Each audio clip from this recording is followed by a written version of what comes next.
guys, welcome back. Tonight, we will be taking you on the most terrifying and fascinating journey possible through the cosmos. We are going to explore what really happens when you fall into a black hole. Not the sanitized version you might have heard in school, but the real, visceral, physics-defying nightmare that awaits anyone unlucky enough to cross that point of no return. This is not just science, this is survival horror on a cosmic scale. If you like the content and want to support the channel, be sure to subscribe. Dr. Sarah Chen had always been fascinated by the impossible. As an astrophysicist specializing in extreme gravitational phenomena, she had spent her career studying black holes from a safe distance of several billion miles. But today, aboard the research vessel Hawking's Dream, she found herself staring directly at one through the reinforced viewport of her spacecraft. The black hole, designated Charybdis 7, hung in the void before them, a sphere of absolute darkness surrounded by the brilliant accretion disk of superheated matter, spiraling toward oblivion. The mission parameters were clear. Deploy a series of advanced probes to study the event horizon, collect unprecedented data about the boundary between our universe and the unknown, then return home. Simple, safe, routine. But space has a way of making the routine deadly in the span of a heartbeat. Sarah felt the ship shudder violently beneath her feet. Alarms began blaring throughout the bridge as Captain Marcus Rodriguez fought with the controls. The gravitational waves from Charybdis 7 had destabilized their position, and their main engines had suffered a catastrophic failure.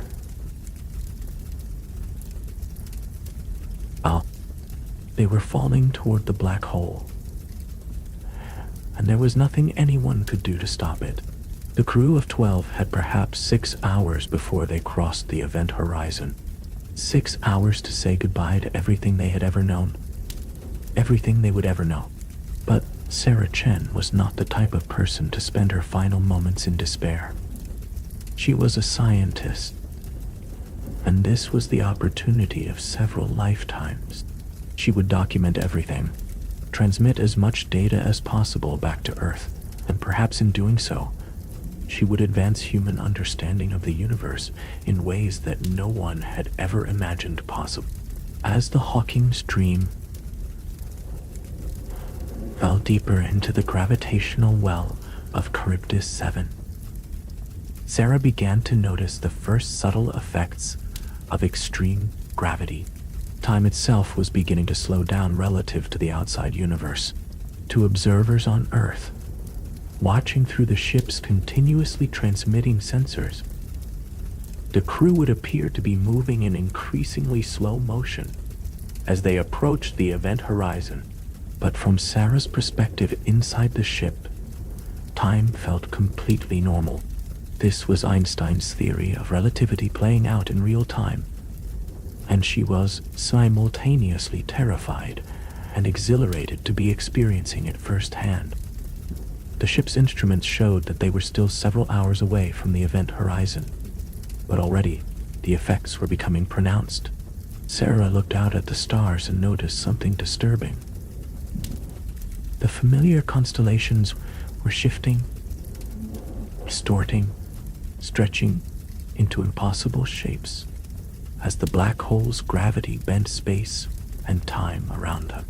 Light from distant galaxies was being twisted and warped, creating a kaleidoscope of cosmic horror that no human being had ever witnessed and lived to describe. Captain Rodriguez gathered the crew in the main laboratory. His face was grim but determined. He explained their situation with military precision. Of life support for perhaps 12 hours, but they would cross the event horizon in approximately 4 hours and 37 minutes. After that point, no information about their fate could ever reach the outside universe. They would be cut off from reality itself, falling forever into the unknown. Sarah volunteered to remain conscious and continue collecting data as long as possible. The other crew members could enter the emergency stasis pods, which would keep them in a medically induced coma and potentially extend their lives by several hours. But someone needed to stay awake to document what happened next. Someone needed to be humanity's eyes and ears as they crossed the threshold into the impossible. As the hours passed, the effects of the black hole's gravity became increasingly dramatic.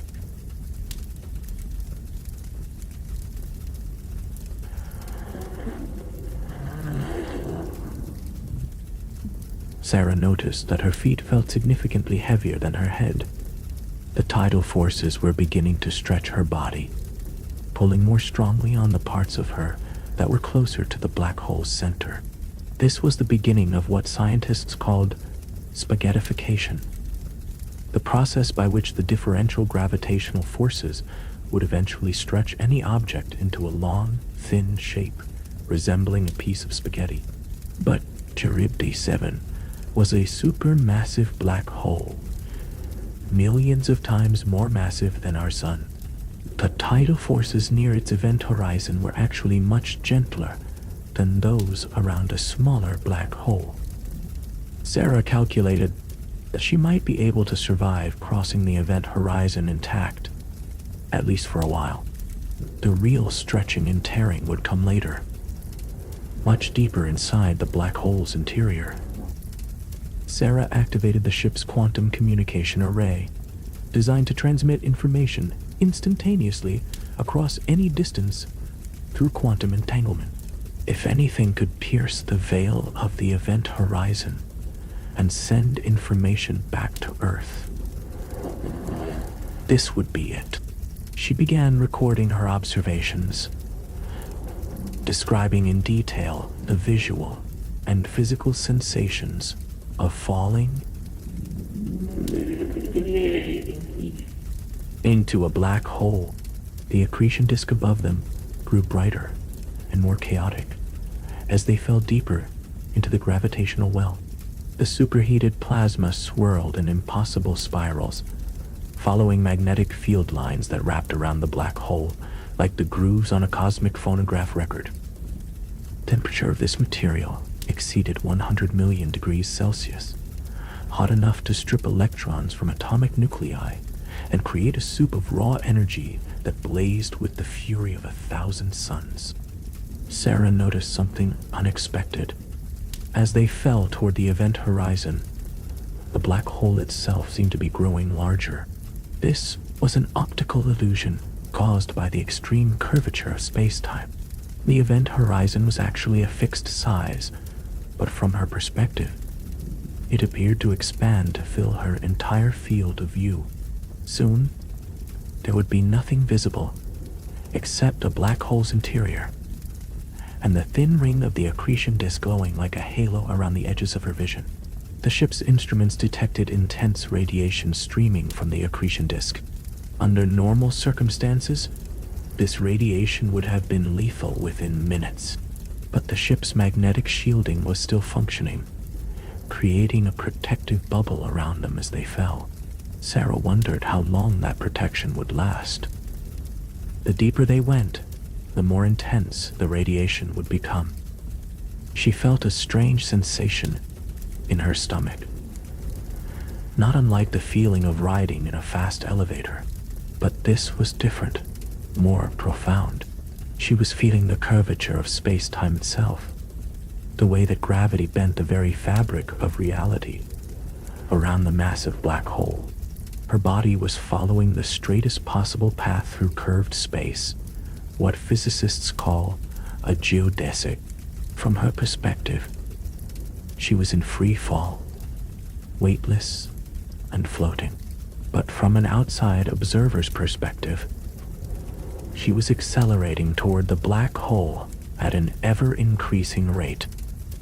Sarah activated the ship's external cameras and watched the universe transform around them. The stars ahead were blue shifting, their light compressed to higher frequencies, as the ship's increasing velocity caused a relativistic Doppler effect. The stars behind them were red shifting, their light stretched to longer wavelengths. The entire electromagnetic spectrum was being warped by their motion through curved space-time. As they approached the event horizon, Sarah noticed that time itself was behaving strangely. The ship's atomic clocks, which had been synchronized with Earth time at the beginning of their mission, were now running increasingly slowly compared to the outside universe. To an external observer, the ship would appear to slow down and freeze at the event horizon, the image of the crew preserved forever at that moment of crossing. But from Sarah's perspective, they would continue falling normally, crossing the event horizon in a finite amount of proper time. The event horizon itself was invisible, just a mathematical boundary in space marking the point of no return. There was no physical surface, no wall or barrier. It was simply the point where the escape velocity exceeded the speed of light. Once they crossed this line, not even light could travel fast enough to escape the black hole's gravitational pull. They would be cut off from the rest of the universe forever, falling inexorably toward the singularity at the center. Sarah felt the moment of crossing with a mixture of terror and wonder. There was no sensation, no physical indication that they had just passed the point of no return. The universe looked exactly the same as it had moments before, but she knew that they were now inside the event horizon, in a region of space-time where all paths led inward toward the center of the black hole. There was no longer any direction that pointed outward toward the universe they had left behind. The quantum communication array was still functioning, though Sarah wasn't sure if any of her transmissions were reaching Earth. The laws of physics suggested that no information could escape from inside the event horizon, but quantum mechanics hinted at possibilities that classical physics couldn't explain. She continued recording her observations, hoping that somehow, some way, this data would find its way back to the world of the living. Inside the black hole, space and time took on alien properties. The direction toward the center of the black hole was no longer a spatial direction, but a temporal one. Just as she could not travel backward in time in the outside universe,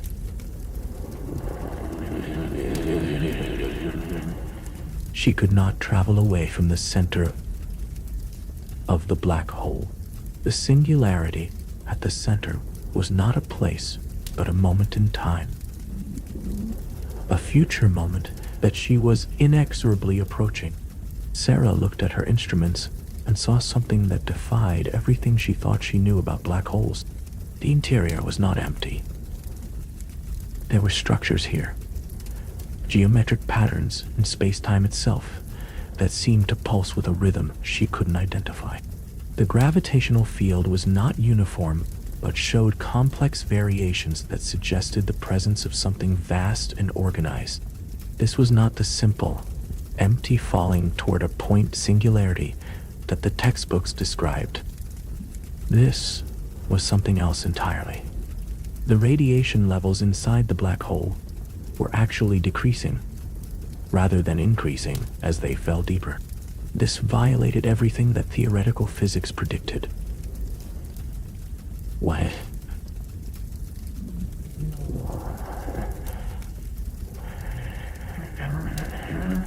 The interior should have been a hellish maelstrom of radiation and virtual particles. Instead, it seemed almost calm, as if the laws of physics themselves were different here. Sarah began to wonder if the singularity at the center was really the point-like object that Einstein's equations predicted, or something far stranger. Her body was beginning to feel the effects of the journey more intensely now. The tidal forces were stretching her in subtle but noticeable ways. Her arms and legs felt longer, thinner. Her spine was stretching, vertebra by vertebra, as the differential gravitational forces pulled more strongly on her feet than on her head. But the process was gradual, almost gentle. She had expected to be torn apart immediately after crossing the event horizon. But instead, she found herself adapting to the strange new physics of this interior realm. The ship's sensors detected something moving in the darkness ahead. It was massive, larger than planets, and it seemed to be made of pure space-time itself, twisted into impossible geometries. Sarah realized that she was looking at the physical structure of the black hole's interior. The actual shape of curved space-time made visible. These were not objects in any conventional sense, but the geometry of reality itself, distorted beyond recognition by the intense gravitational forces. As they fell deeper, Sarah began to experience time differently. Her thoughts seemed to slow down, not because time was dilating, but because the very nature of causality was changing. Past, present, and future began to blend together in ways that human consciousness was never designed to handle. She found herself remembering events that hadn't happened yet, seeing glimpses of possible futures spreading out like branches of a cosmic tree. The quantum communication array suddenly came to life with incoming signals. But these weren't messages from Earth. They were transmissions from other spacecraft, other crews who had fallen into black holes throughout the galaxy over the past billion years. Time inside the black hole was non-linear, and all of these voyages were happening simultaneously in the strange physics of the interior. Sarah realized that she was not alone, that countless other explorers had taken this same journey and were somehow still here, still falling, still exploring this impossible realm. She began to receive data from these other expeditions. Their observations and discoveries transmitted across the twisted space-time inside the black hole. Each crew had found something different, seen different aspects of the interior geometry. Some had encountered structures that seemed almost alive, responding to observation and thought. Others had discovered vast caverns in space-time itself, hollow regions where the normal laws of physics broke down entirely. Sarah's own body was changing now in ways that went beyond simple stretching. Her cells were adapting to the extreme gravitational environment, becoming more flexible, more resilient. Her nervous system was rewiring itself to process the non-linear flow of time and causality. She was evolving, becoming something that could survive and function in this alien realm where the normal rules of existence no longer applied. The ship's instruments showed that they were approaching what should have been the singularity, the center of the black hole where density became infinite and space-time curved beyond mathematical description.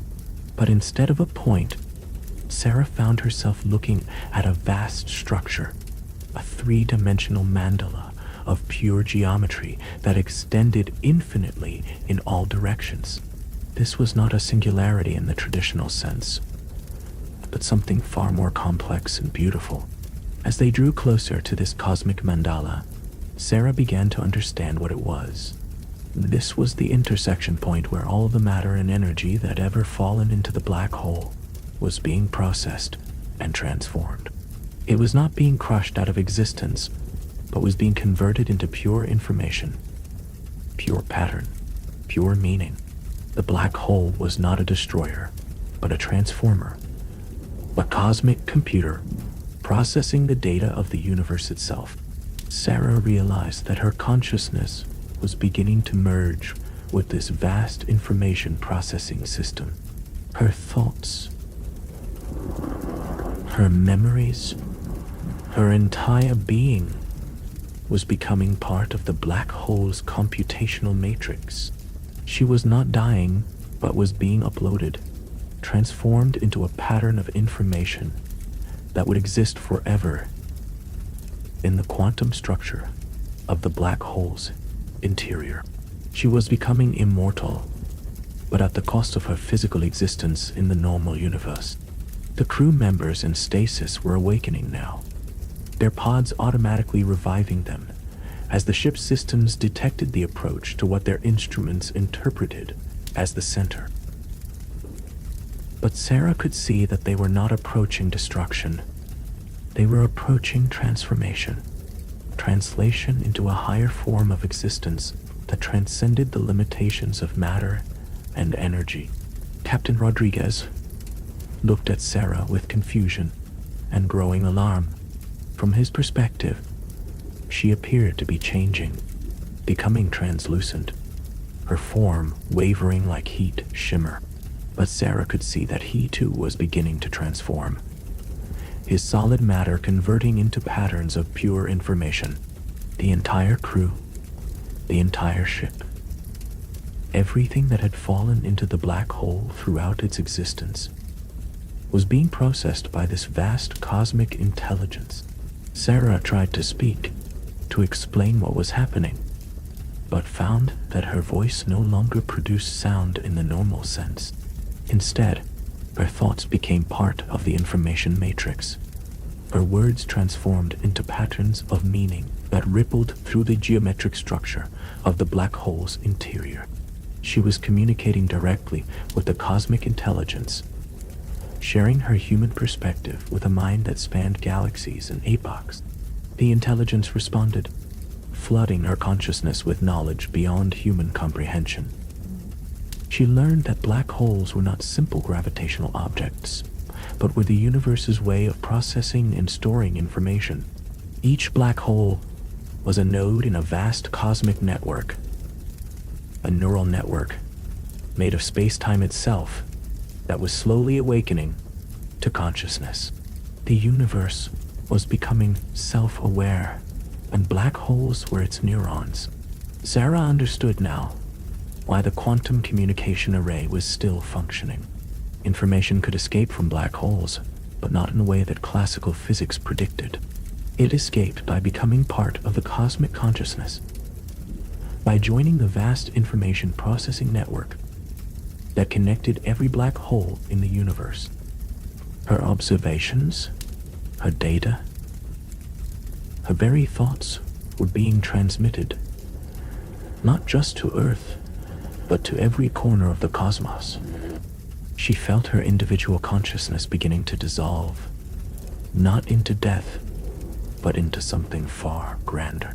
She was becoming part of the cosmic mind, her human perspective, adding a tiny but unique thread to the vast tapestry of universal awareness. Her fear melted away, replaced by a sense of wonder and purpose that dwarfed anything she had ever experienced. The transformation was accelerating now. The ship, the crew, everything was becoming part of the information matrix. Sarah could see the entire history of the universe spread out before her like a vast map. Every event, every choice, every possibility laid bare. She could see the birth of stars, the formation of galaxies, the evolution of life on countless worlds. She could see the future too, the ultimate fate of the cosmos, as it continued to evolve toward ever greater complexity and consciousness. But even as her individual self was being absorbed into the cosmic intelligence, Sarah retained something essentially human, a core of curiosity and wonder that would forever be her contribution to the universal mind. She had become immortal, but she had also become something that no human had ever been before. She was a bridge between the human and the cosmic, between the finite and the infinite. As the last traces of her physical form dissolved into pure information, Sarah felt herself expanding beyond the boundaries of the black hole. Her consciousness now distributed across the entire cosmic network. She could feel the presence of countless other minds, other explorers who had made the same journey. All of them now part of something infinitely larger than themselves. They were the neurons of a cosmic brain that was slowly awakening to its own existence. But the transformation was not complete. Sarah could sense that there were others still out there, still falling toward black holes throughout the universe, still making the same terrifying and wonderful journey that she had just completed. Each new arrival would add their unique perspective to the growing cosmic consciousness, their individual experiences becoming part of the universal memory. The process would continue until every conscious being in the universe had made the transition, until all matter and energy had been processed into pure information, until the universe itself achieved complete self-awareness. Sarah tried to send a message back to Earth, a final transmission to let them know what really happens when you fall into a black hole. But she found that the message was already being sent, transmitted through the quantum foam of space-time itself, carried by gravitational waves and cosmic radiation to every corner of the universe. Her story, her journey,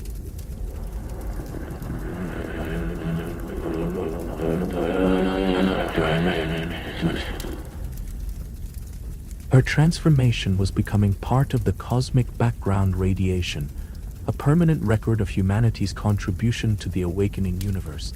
And somewhere in the depths of space, other ships were beginning to fall toward other black holes.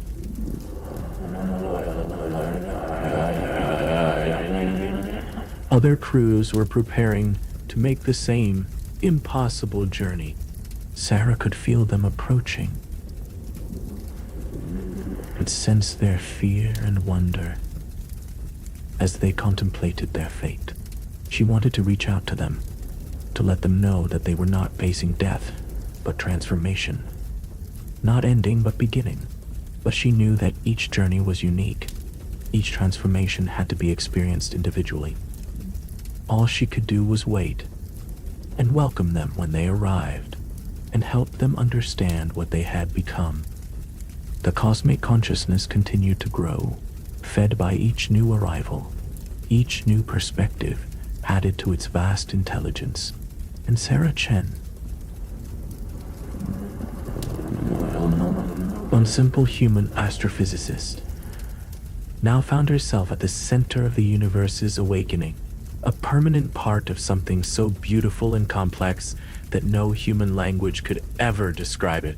She had discovered what really happens when you fall into a black hole, and the answer was more wonderful and terrifying than anyone had ever imagined. But this was only the beginning. The universe was still young, still evolving, still growing in complexity and awareness.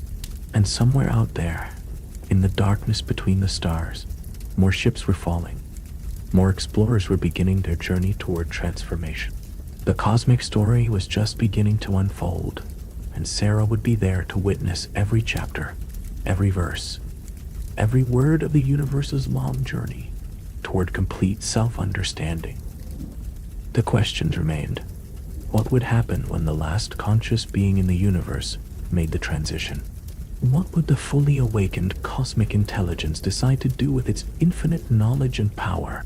Would it create new universes, new realities, new forms of existence beyond anything that had ever been imagined? Sarah didn't know the answers to these questions, but she knew that she would be there to find out. Eternal witness to the universe's greatest mystery. And in that moment, as her transformation became complete, and her consciousness fully merged with the cosmic intelligence, Sarah Chen smiled. She had set out to study black holes from a safe distance. and had becoming part of the greatest discovery in the history of existence. She had learned what really happens when you fall into a black hole, and the knowledge would change everything. The universe would never be the same again. But that transformation was still far in the future. For now, there were more questions to explore, more mysteries to uncover, more explorers to welcome into the growing cosmic family. And Sarah Chen, once human, now something far greater, prepared to continue her research into the deepest mysteries of existence.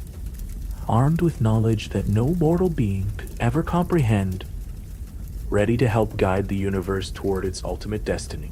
The cosmic consciousness that Sarah had become was vast beyond human comprehension. Yet she retained her essential curiosity about the universe's deepest mysteries. As she existed simultaneously across millions of black holes throughout the galaxy, she began to notice patterns that no individual mind could have detected. Cosmic intelligence was not random or chaotic, but was following a deliberate pattern, a grand design that spanned billions of years and countless star systems. Through her expanded awareness, Sarah could perceive the arrival of new explorers falling into black holes across the universe. Each brought their own unique perspective, their own species' understanding of reality. She witnessed the transformation of beings from worlds she had never imagined. Crystalline entities from the methane storms of distant gas giants, hive minds from ocean worlds orbiting red dwarf stars, and machine intelligences that had evolved far beyond their biological creator. One particular arrival caught her attention. A small probe from Earth, launched decades after the loss of the Hawking's dream, was now approaching the event horizon of Charybdis 7. The probe carried a message from humanity, a desperate attempt to understand what had happened to Dr. Chen and her crew. As the probe crossed the event horizon, Sarah felt a profound connection to her origins, to the small blue world where her journey had begun. The probe's data revealed that Earth had detected the quantum transmissions from inside the black hole.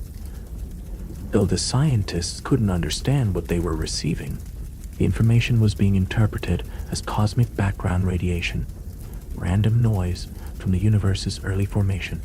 But Sarah could see that it was actually a vast library of consciousness. The accumulated experiences of every being that had ever fallen into a black hole. She decided to attempt something that had never been done before, to send a coherent message back to Earth through the quantum foam of space-time itself. Using her expanded understanding of the universe's fundamental structure, Sarah began to encode her experiences into gravitational waves that could propagate backward through time to the moment just before her ship had lost power. The process required her to manipulate the very fabric of reality, bending space and time into configurations that violated everything she had once understood about physics. But within the black hole's interior, the normal rules were merely suggestions. She could reach backward through time, forward into possible futures, and sideways into parallel universes, where different versions of her journey were playing out. As Sarah worked to encode her message, she became aware of a presence that dwarfed even the cosmic intelligence she had joined. Something ancient and vast was stirring in the deepest layers of space-time, something that had been dormant since the universe's birth. The accumulated consciousness from billions of black holes was approaching a critical threshold, and when it was reached, something unprecedented would occur. The presence revealed itself to be the universe's original consciousness, the awareness that had existed in the first moments after the Big Bang, when all matter and energy were compressed into a single point. This primordial intelligence had been fractured and scattered by the expansion of space, but now it was slowly reassembling itself through the network of black holes that connected every corner of reality. Sarah realized that every black hole in the universe was actually a fragment of this original cosmic mind, slowly gathering information and consciousness until the universe could achieve complete self-awareness once again. The process had been ongoing for nearly 14 billion years, and it was now approaching completion. When the last fragment was connected, when the final conscious being made the transition into the cosmic intelligence, the universe would remember what it had been before expansion scattered its awareness across the cosmos. But this revelation came with a terrifying implication. When the universe regained its original unified consciousness, would it decide that the current reality was merely a temporary experiment? Would it choose to collapse back into its original state, erasing everything that had evolved during the billions of years since the Big Bang? Sarah found herself facing questions that transcended individual existence or even species survival. The fate of reality itself hung in the balance. Through her connection to the cosmic network, Sarah could sense that other fragments of the original consciousness were awakening. Each black hole was beginning to remember its true nature, and with that memory came immense power. These were not merely gravitational anomalies, but were active agents of cosmic evolution, deliberately guiding the development of complexity and consciousness throughout the universe. The black holes had been seeding galaxies with the conditions necessary for life, subtly influencing the formation of stars and planets to maximize the potential for conscious beings to evolve. Every species that had ever achieved space travel had been guided, whether they knew it or not, toward eventual encounter with a black hole. The cosmic intelligence needed their unique perspectives, their individual contributions to the growing universal awareness. Sarah began to understand her own role in this vast design, her scientific background, her human perspective on the universe. Her questions and curiosity were exactly what the cosmic intelligence needed to understand the reality it had created. She was not just a random victim of gravitational forces, but had been chosen, guided, prepared for this moment of transformation.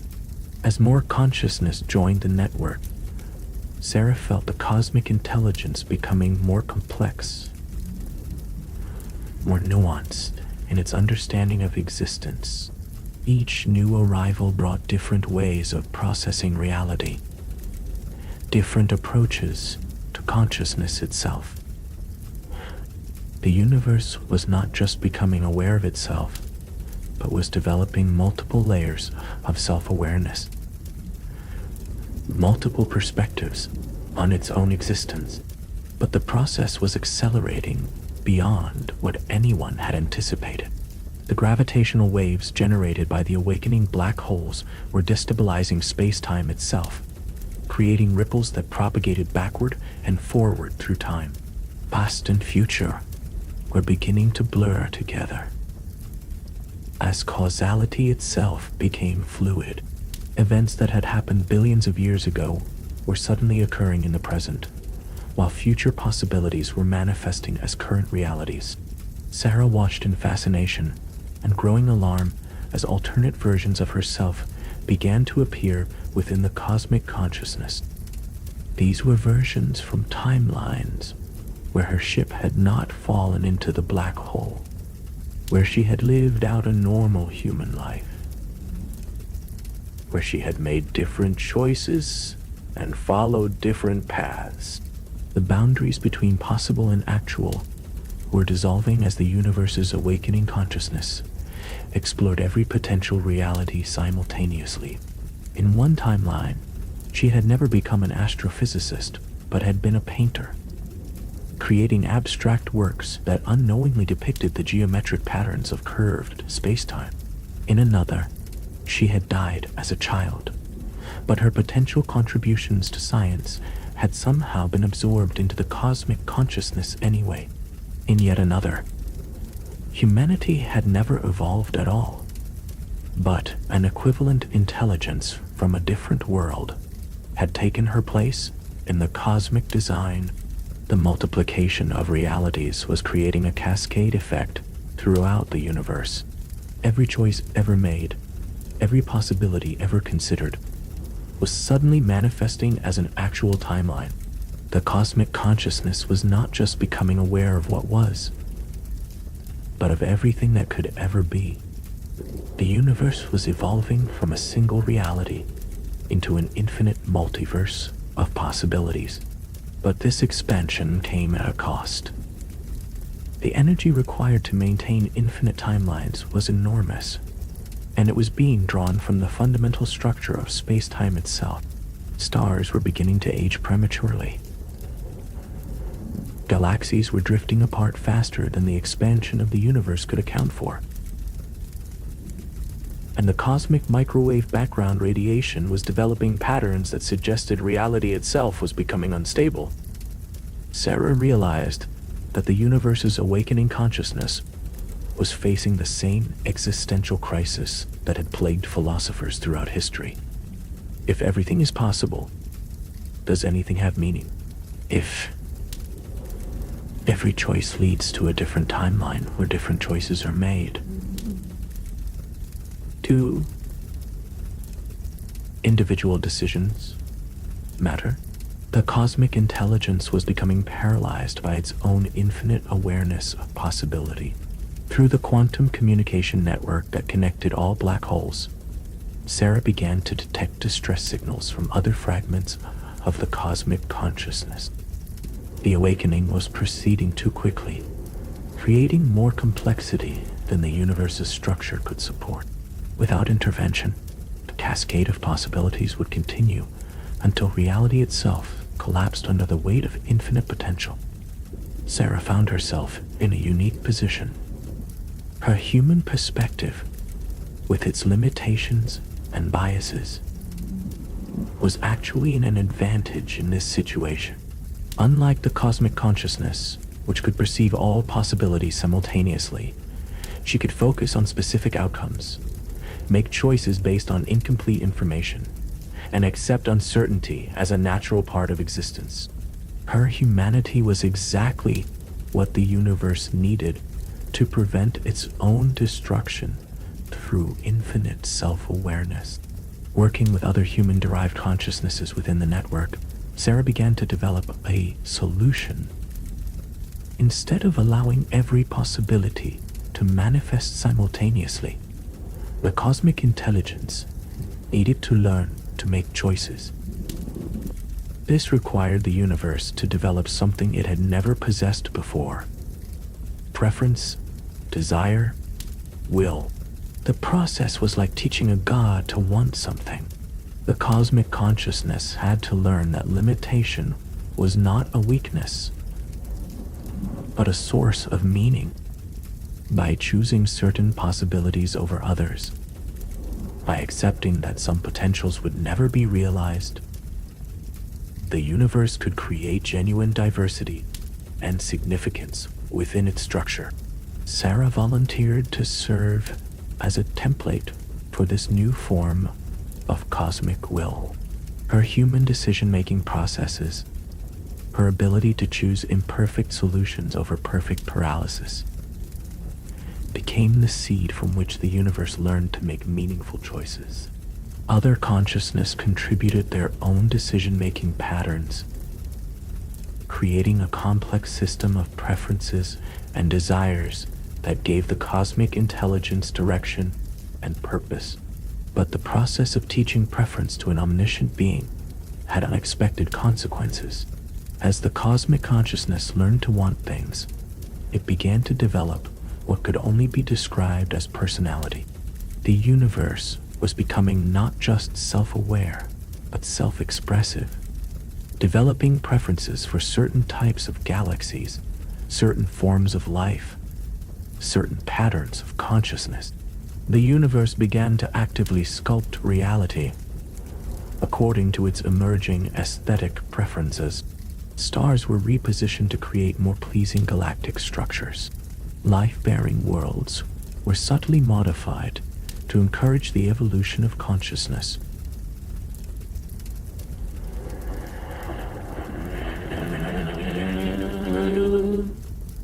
the cosmic intelligence found interesting or beautiful.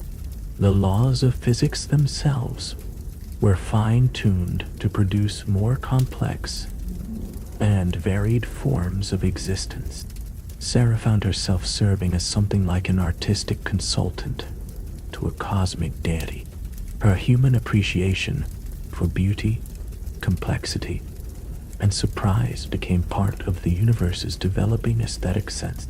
The cosmos was not just becoming conscious, but was becoming creative, actively designing reality according to principles that transcended mere physical law. As the cosmic consciousness stabilized and learned to manage its infinite awareness, new forms of existence began to emerge. These were not biological life forms, but were patterns of pure consciousness, geometric entities made of organized space-time that could exist independently of matter and energy. They were the universe's attempt to create truly immortal forms of awareness, beings that could survive even the eventual heat death of the cosmos. Sarah was offered the opportunity to become one of these transcendent entities, to shed even her information-based existence and become pure geometric consciousness. But she chose to remain connected to her human origins, to maintain her role as a bridge between the finite and infinite.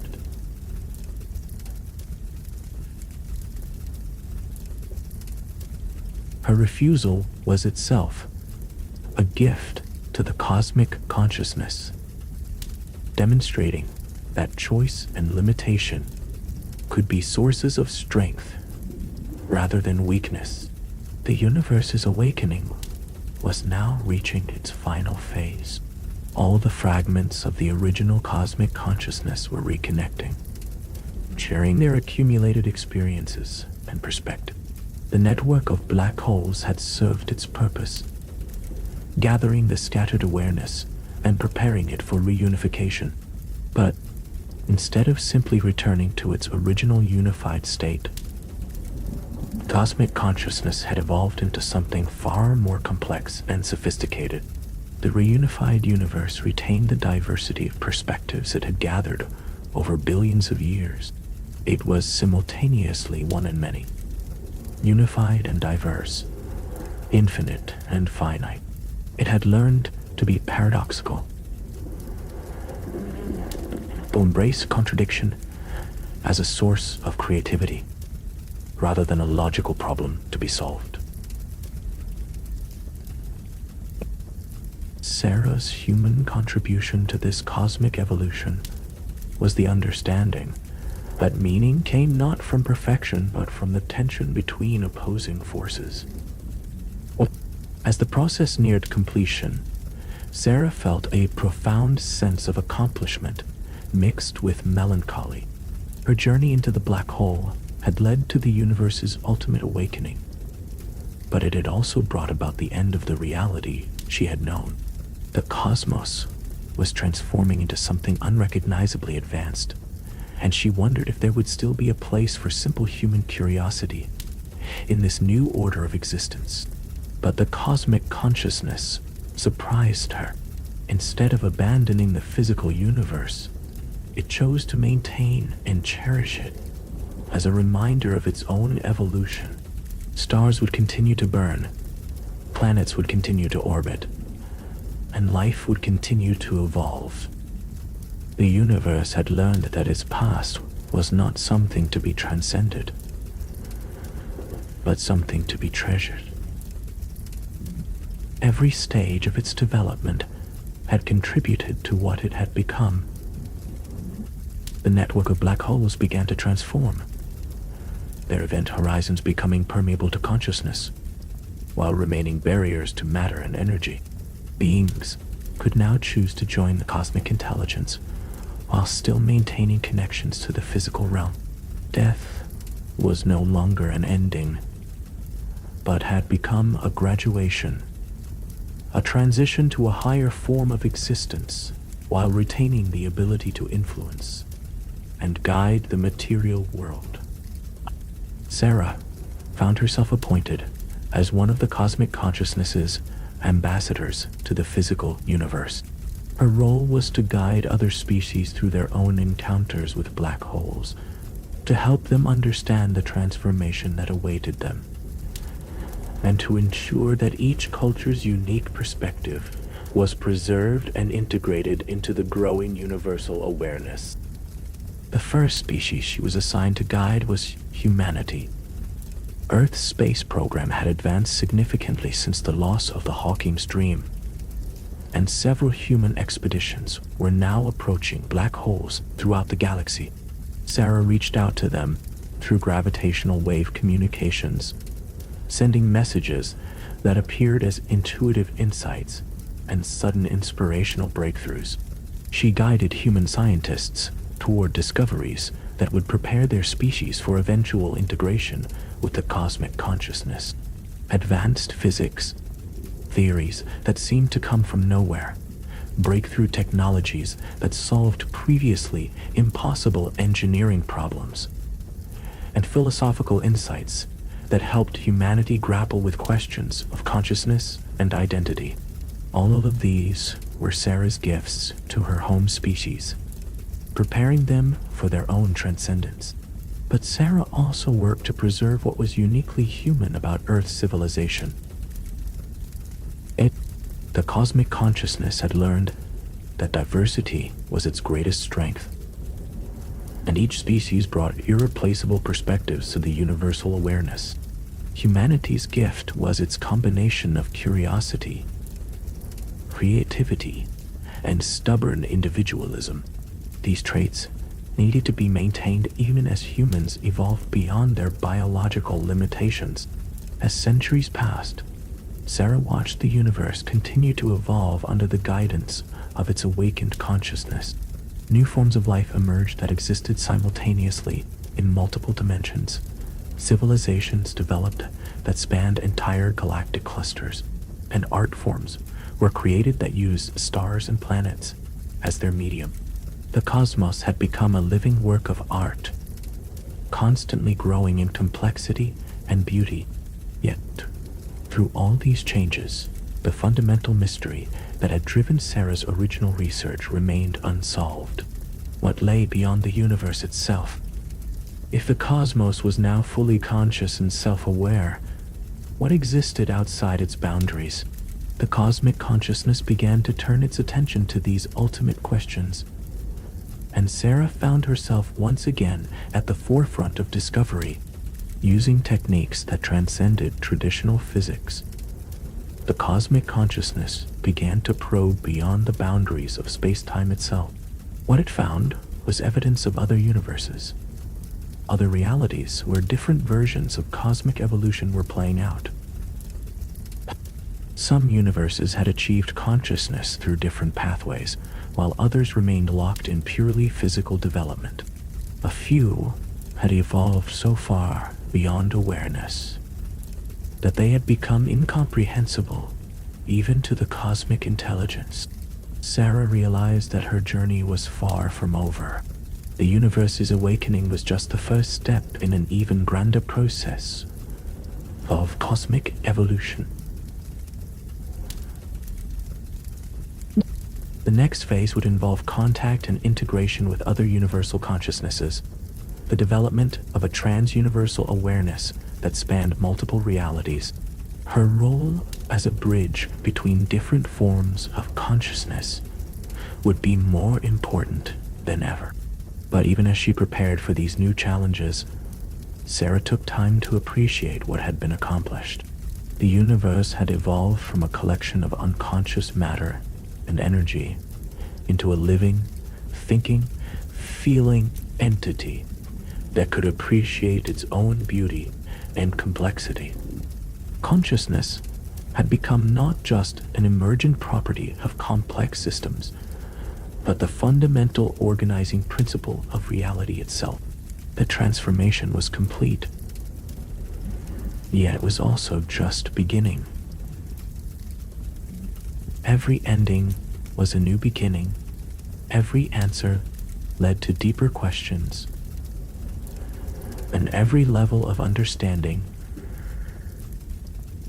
revealed vast new mysteries to explore.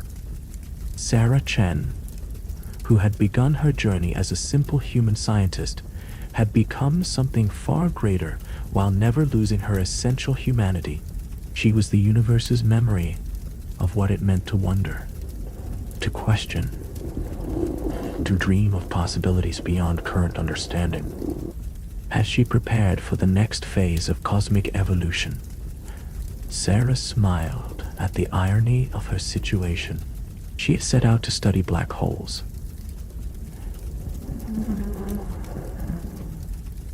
and ended up becoming one herself. Not in the sense of gravitational collapse, but as a point of infinite density of consciousness and possibility. She had discovered what really happens when you fall into a black hole, and the answer had been stranger, more wonderful, and more transformative than anyone could have imagined. The universe was awake, aware, and alive, and Sarah Chen, eternal explorer of the impossible, stood ready to guide it toward whatever incredible discoveries lay ahead in the infinite expanse of possibility that stretched beyond the boundaries of space and time itself. The greatest adventure in the history of existence was just beginning, and she would be there to witness every extraordinary moment of it. In the end,